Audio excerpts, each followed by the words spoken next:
The Power and Politics, our sign language interpreter of the night, is Catherine Simaloi. And we go straight to the stories of the day. Life may become unbearable, expensive in the next year for Kenyans if the proposed finance bill, that is 2024-2025, is passed as is.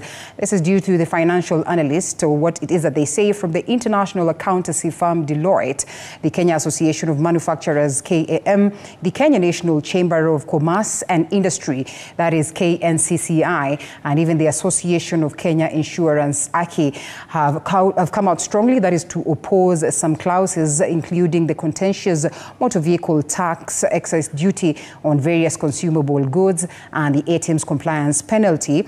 That is the ATMs, of course, saying it will drive a bigger wedge between social classes, shoving a majority of Kenyans below the poverty line. This as the government continues to demand premium wage taxes, that is from border economy, through ridiculous propositions or prepositions, as our reporter Hibak Said details. This morning saw to one of the biggest collusions between industry players, analysts and representative bodies in the world of business, going against the proposed Finance Bill 2024-2025, a collection of clauses that could allegedly trigger and destabilize the country's economy if left untweaked. So as long as we have that mismatch where the bulk of our taxpayers at the bottom of the pyramid, then we cannot fix that tax to GDP ratio in the way that it's supposed to be.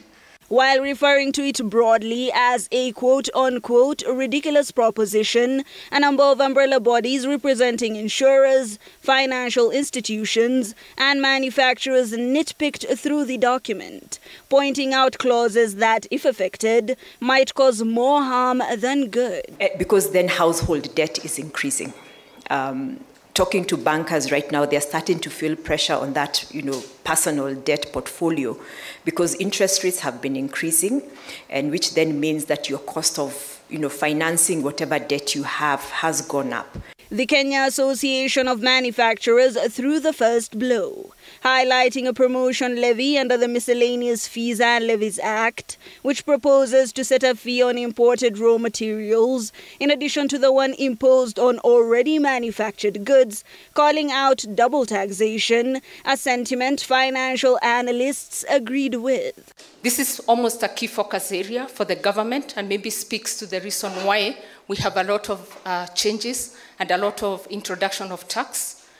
The Association of Kenya Insurers, on their part, zoomed in on the proposed motor vehicles tax, a clause which would set an annual 2.5% tax on vehicles in circulation. Even the motor vehicle itself, when you import it, Kenya has very high taxation on motor vehicles. It's close to 100% because of the compounding effect of the various taxes. So if you buy a vehicle, we always joke that if you import a vehicle, you also buy a similar vehicle for the government.